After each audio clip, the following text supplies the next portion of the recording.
참 좋으신 하나님의 평강이 예배 오신 교회 여러분과 함께 하시기를 축원합니다. 한 주간 평안하셨습니까?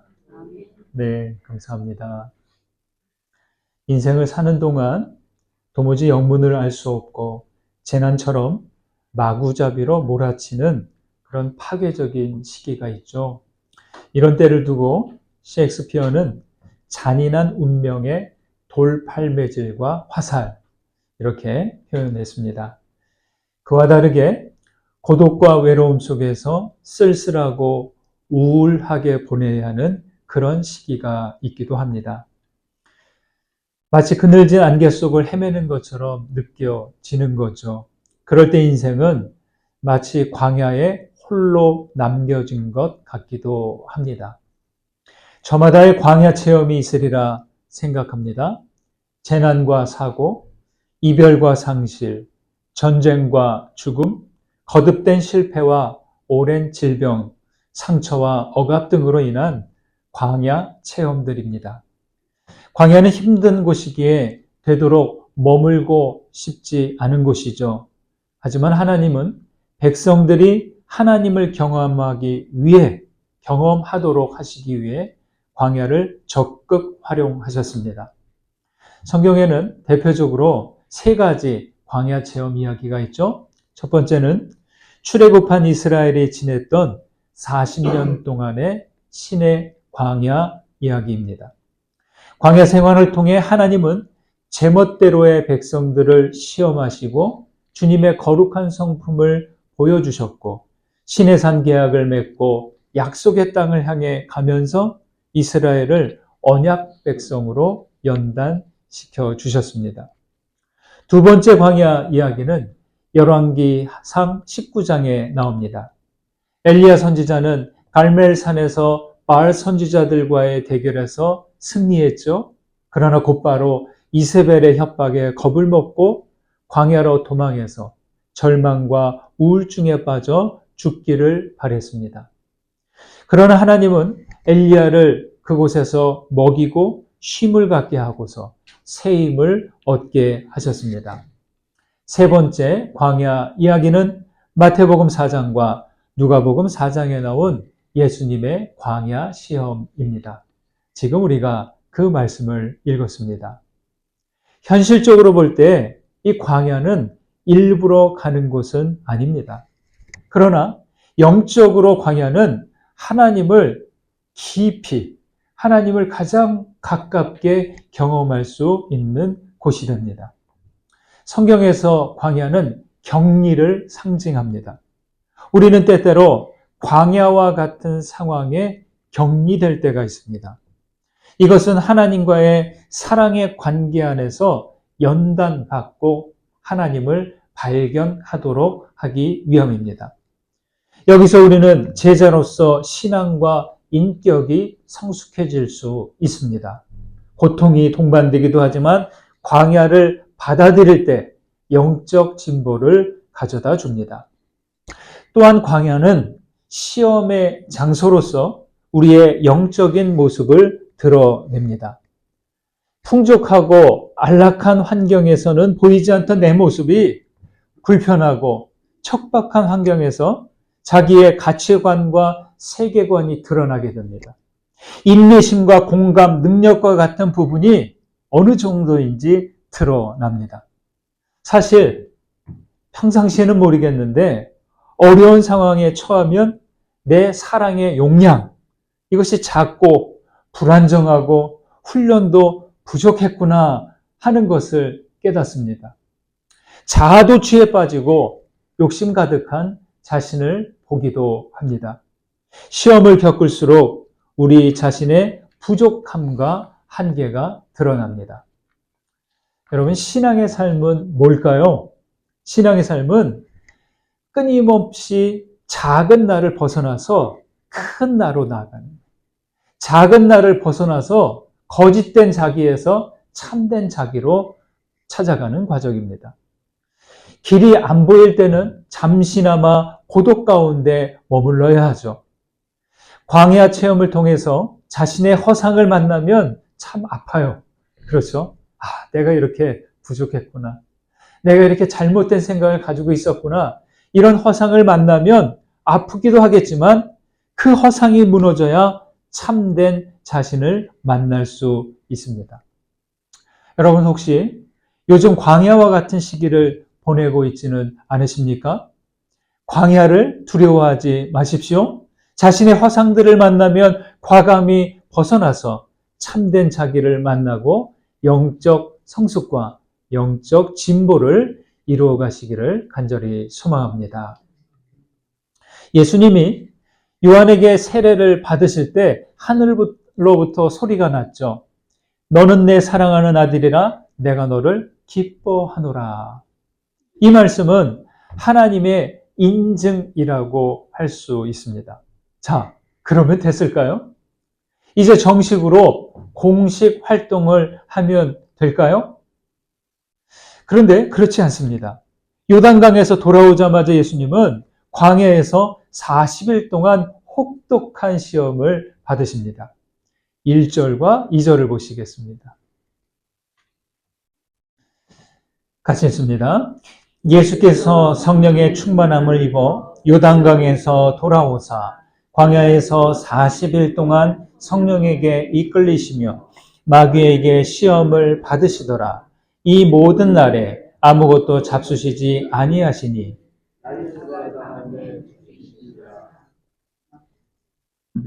학창 시절 공부하는 동안 입버릇처럼 했던 말이 있습니다. 아, 시험 없는 세상에서 살고 싶다. 시험 기간이 다가오면 다가올수록 매일 하는 말이고 또 시험 기간 내내 시험 없는 세상에서 살고 싶다. 그런데 분명한 건 깨달았어요.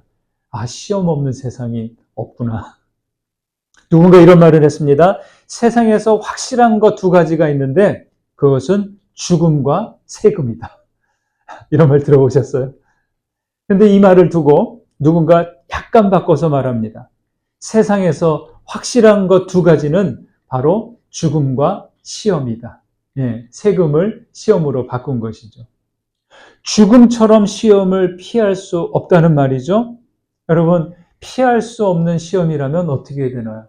과감하게 직면해야 합니다. 기업에서는 어떤 물건을 만들면, 제품을 만들면 그냥 시장에 내보내지 않는데요. 반드시 온갖 다양한 테스트를 거친다고 합니다. 자동차 새 모델이 나오면 폭염과 폭설, 또 혹한, 폭우와 폭풍, 바닷가와 산악, 포장도로와 비포장도로 모든 환경에서 하는 테스트를 거치고 결점을 보완해서 출시합니다. 이와 같이 예수님은 하나님의 아들이라는 인증을 받았지만 시험을 거치셔야 했어요. 그래서 가장 교묘하고 가장 예리한 마귀의 시험으로 들어가셨습니다. 좀 이해가 안 가는 것이 있어요. 성령께서 이끌려 시험을 받는데 성령의 시험이 아니라 그 시험의 주관자가 누구예요? 마귀라는 거예요. 마귀의 시험을 받는다고 합니다. 성령님과 마귀가 어떤 협의를 거친 것일까요? 알 수 없지만 이 양쪽의 의도에는 분명한 차이가 있다는 겁니다. 마귀는 시험을 통해 예수님을 유혹해서 넘어뜨리려는 그런 의도를 가졌을 것이고, 성령의 의도는 이 시험을 통해서 메시아 사명을 감당할 수 있을까 하는 것을 점검하는 테스트였을 것입니다.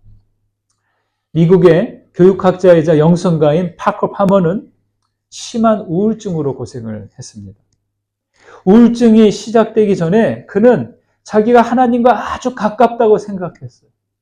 아니, 하나님께서 자기를 특별히 생각하신다고 생각했는데 우울증이 왔잖아요. 여러분, 우울증은 일종의 이제 마음의 질병이죠. 그 우울증으로 시달리는데 그게 도저히 이해가 안 되는 거예요. 자기는 믿음도 좋다고 여기고, 나는 하나님의 특별한 은혜도 입었다고 생각하는데 내가 왜 이러한 질환으로 고생을 하는 것일까? 이에 파커 파머의 영적 지도자는 이 부분을 두고 이렇게 이야기를 해줍니다. 당신이 빛에 가까이 가면 갈수록 어둠에 더 가깝게 다가가기 때문이다. 여러분 무슨 말씀인지 아시겠어요? 여기서 파포마우는 인생의 가장 심오한 것은 역설적으로 쌍으로 온다는 것이죠. 빛이 다가오면 어둠도 같이 다가온다는 거예요. 빛과 어둠이 뒤섞여 있는 모습으로 온다는 것을 깨달았습니다. 저 역시 보면 내 믿음이 한 단계 올라가면 시험과 유혹도 한 단계 올라간다는 거예요. 여러분 이건 분명합니다. 우리의 믿음이 깊어지는 것 같으면 다른 유혹도 더 깊이 다가오고요. 그렇다는 거죠. 파코 파모가 깨달은 것은 은혜와 성령 충만의 경험에는 때때로 굶주림과 목마름과 두려움도 같이 일어나는 일이라는 것이죠. 저는 파코 파모의 깨달음에 동의합니다. 저 역시 제 믿음의 여정을 돌아보면 하나님을 가장 가깝고 밝게 경험했던 때 그만큼의 어둠을 경험하고 했습니다. 가장 절망하고 우울할 때 오히려 하나님께서 빛으로 다가오시는 것을 경험했습니다. 여러분, 광야와 시험은 누구에게나 다가오고 한 번이 아닌 계속해서, 거듭해서, 규칙적으로가 아닌 예기치 않은 순간에 다가올 수 있다는 겁니다. 광야와 시험이 지나갔다고 안도하지 않아야 하고 언제 다가올지 모르는 광야와 시험에 두려워하지 않아야 할 것입니다. 광야에서의 시험을 통과하려면 어떻게 해야 할까요?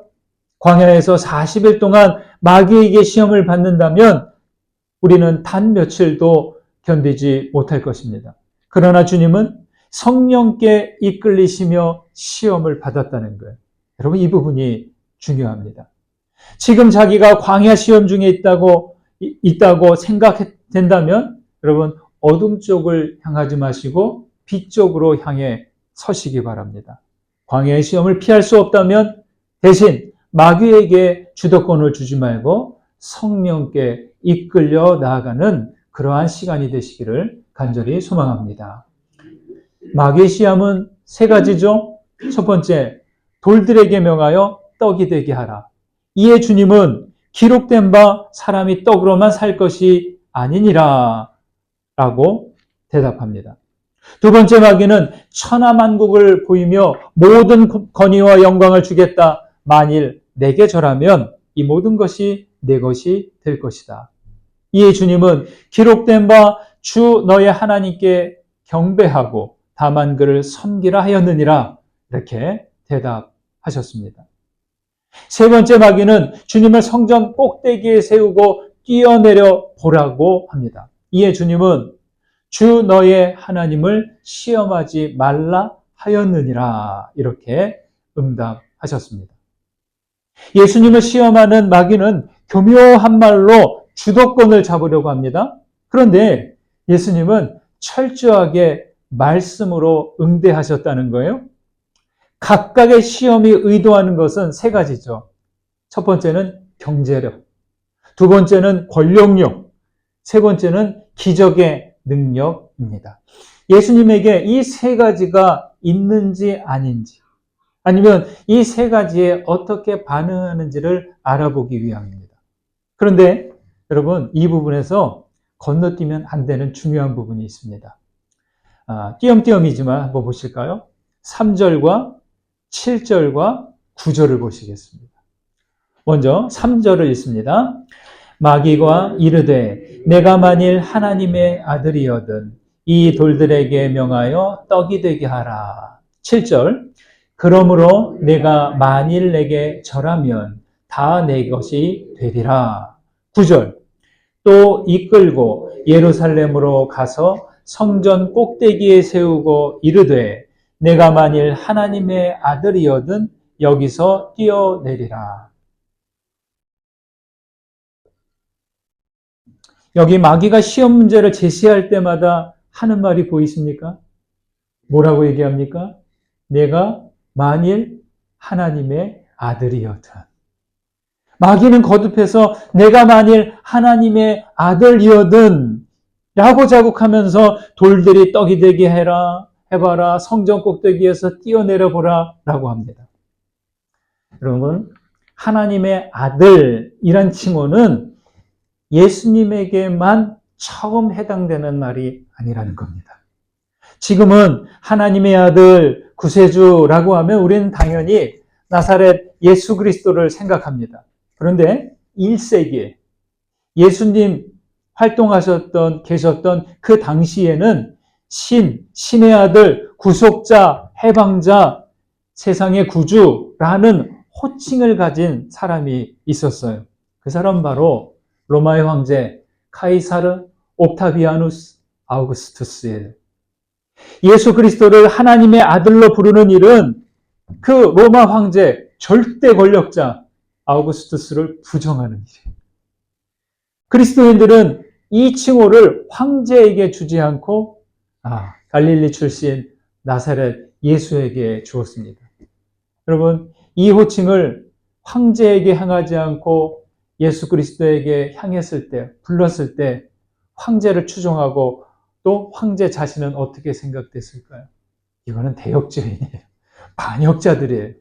그래서 초대교회 성도들이 박해를 받은 이유가 여기에 있었던 것이죠. 마귀가 내가 만일 하나님의 아들이거든 이라고 할 때 이것은 로마 황제를 향한 칭호와 가깝습니다. 그러니까 돌들로 떡이 되게 하라, 천하만국 권세를 주겠다, 성전 꼭대기에서 뛰어내려 보라고 한 것이죠. 돌들로 떡이 되라고 하라고 했을 때 예수님이 하지 않은 것은 능력이 없어서가 아니죠. 주님은 오병이어 이적도 행하신 분이잖아요.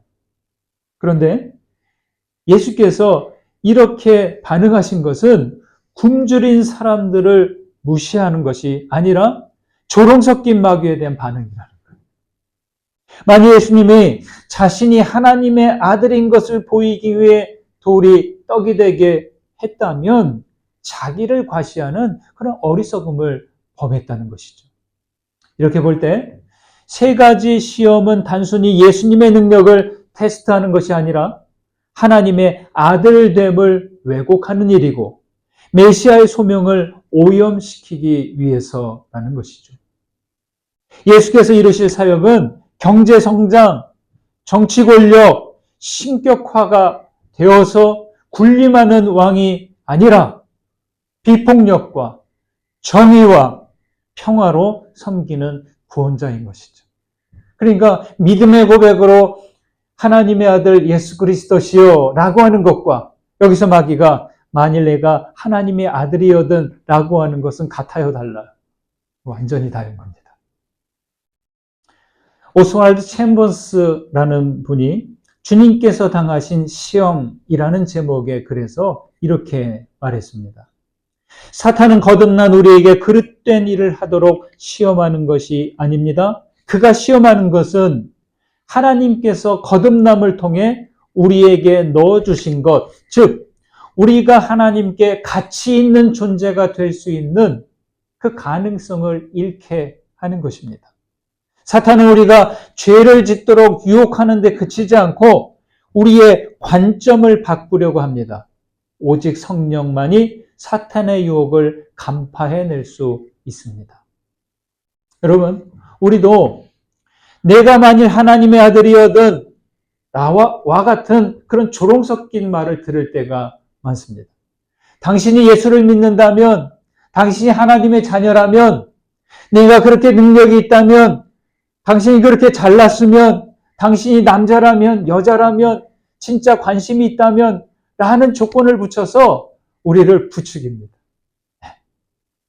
여러분들 깨어 주의하셔야 됩니다. 하나님의 아들은 자기를 과시하기 위해 주어진 말이 아니라 하나님과의 친밀한 관계를 가리킵니다.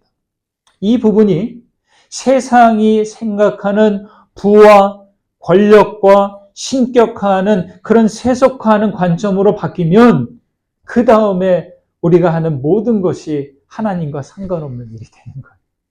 아무리 믿음이 있다고 해도, 아무리 예배 생활을 하더라도 이 관점이 바뀌면 마귀는 미소 지을 것입니다. 이러한 것들이 바뀌면 그 다음에 모든 것은 하나님에게서 멀어지고, 즉 하나님께 가치 없는 존재가 되는 것이죠. 여러분, 하나님의 자녀됨을 과시하려고 하지 말고 하나님의 자녀다운 삶을 살아가시는 우리 모두 되시기를 간절히 축원합니다. 8절과 12절을 보시겠습니다. 8절 있습니다. 예수께서 대답하여 이르시되 기록된 바 주 너의 하나님께 경배하고 다만 그를 섬기라 하였느니라. 12절 예수께서 대답하여 이르시되 주 너의 하나님을 시험하지 말라 하였느니라. 내가 만일 하나님의 아들이거든 이라는 단서는, 조건은 지금 말씀드렸듯이 관점을 왜곡하고 세속화하는 거예요. 그리고 이와 함께 마귀는 더 교묘한 말을 합니다. 7절에서는 내가 만일 내게 절하면 이라고 하잖아요. 그러면 모든 권위와 영광을 마귀인 자기가 너에게 주겠다라고 합니다. 여러분, 권세는 누구에게 있습니까? 진정한 권세는 하나님께 있는 거예요. 권력 하나 얻으려고 하나님이 아닌 대상에게 절하라고 하는 거예요. 지금 당장 내 권력욕, 영광받고 싶어하는 그러한 마음에 동하여서 세상에게, 마귀에게 절하면 그 순간 하나님과의 관계는 이제 중지가 되는 것이죠. 그 다음 9절에서는 성전 꼭대기에서 뛰어내려 기적을 일으켜 보라고 하죠. 그러면 하나님의 보호를 얻게 될 것이라고 합니다. 높은 곳에서 떨어지면 어떻게 돼요? 높은 곳에서 뛰어내리면 떨어지죠. 중력의 영향을 받아서 그냥 떨어집니다. 이건 상식이죠. 여러분, 상식을 깨는 일로 하나님을 시험하지 않아야 됩니다. 네. 우리가 믿음이 있다고 가끔 착각하는 것이 있어요. 상식을 무시하는 일입니다. 성전 꼭대기에서 떨어져 보라는 시험은, 이거는 예수를 시험하는 것이 아니라 궁극적으로 하나님을 시험하라는 거예요. 네? 하나님을 시험하려는 의도가 여기 있습니다. 마귀는 그렇게 말하잖아요. 그들의 손으로 너를 받들어 내 발이 돌에 부딪히지 않게 하시리라. 이 시편 말씀을 인용합니다. 이 시편 말씀을 인용할 때 우리가 혹할 수가 있어요. 성경 구절을 인용하면 다 맞다고 할 수 있을까요? 올바른 행동 뒤에 있는 진리는 인격적이어야 됩니다. 어떤 말씀을 다 인용한다고 해서 다 되는 게 아니라는 거예요. 그게 인격적이어야 돼요. 그리고 그 사람 바깥이 아니라 속에서 나오는 말씀이어야 합니다. 시편을 인용하지만 마귀는 시편 말씀 바깥에 서서 말하고 있다는 거예요. 말씀 안에서 말씀을 자기 속에 두지 않고 마귀는 지금 예수를 조종하기 위해서 시편을 도구로 활용하는 것이죠. 여러분, 이거 잘 명심하셔야 돼요. 우리가 성경 말씀을 많이 알고 성경에 대한 지식이 있어도 그것이 내 속에 들어온 다음 인격화되어서 나와야 되지. 하나님의 말씀을 자기의 목적과 자기의 욕구 충족을 위해서 사용하면 안 된다는 거예요. 이와 달리 주 너의 하나님을 시험하지 말라고 하신 예수님은 말씀 바깥이 아닌 말씀 속에서 하시는 거예요. 다시 말해 마귀는 하나님과 인격적인 관계가 아니에요. 그러나 예수님은 하나님의 아들로서 아버지 하나님과 인격적인 관계 가운데 있다는 거예요. 시험마다 하신 예수님의 응답을 보십시오. 사람이 떡으로만 살 것이 아니니라 하였느니라. 주 너의 하나님께 경배하고 다만 그를 섬기라 하였느니라. 주 너의 하나님을 시험하지 말라 하였느니라. 네? 예수님은 자신이 주체가 되어서 이야기하지 않으시고 하나님께서 하시는 말씀으로, 하나님이 주체로 하신 말씀으로 내 아버지께서 이렇게 말씀하셨다 라고 하시면서 마귀를 거절하시는 거죠. 모두 하나님과의 깊은 인격적인 사귐에서 하신 말씀입니다. 헬리나우에는 이 세 번째 시험을 눈부신 과시의 시험이다라고 했어요. 네. 여러분, 과시한다는 건 뭐예요? 그럼 뭘 드러내는 거예요? 나를 드러내는 거예요. 내가 중심이다. 내가 최고에 있다. 나의 실력이 이 정도야. 함부로 하지 마. 라는 것. 네? 물론 자기 존중의 차원에서는 괜찮은데 이게 영적인 관점에서 보면 하나님을 생각하지 않는 일이 됩니다. 뛰어내렸을 때 아무 부상도 입지 않게 된다면 사람들에게 경외심을 불러 일으킬 것이고 신격화되고 자아가 풍선처럼 부풀게 될 것입니다. 즉 하나님을 높이는 일이 아니라 자기 자신을 과시하는 일이 되는 것이죠.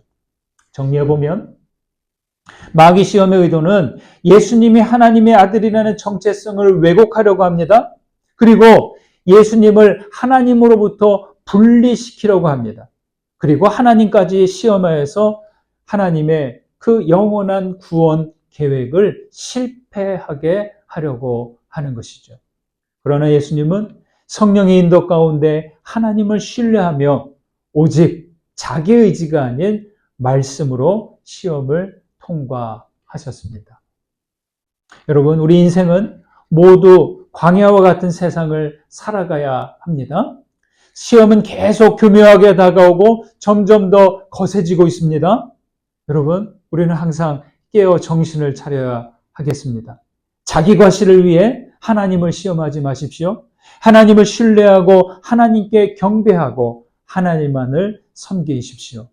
어떤 광야를 만나고 어떤 시험을 만나든지 성령과 함께 그 시험을 통과해 빛으로 나아가시는 우리 모두 되시기를 주님의 이름으로 축원합니다.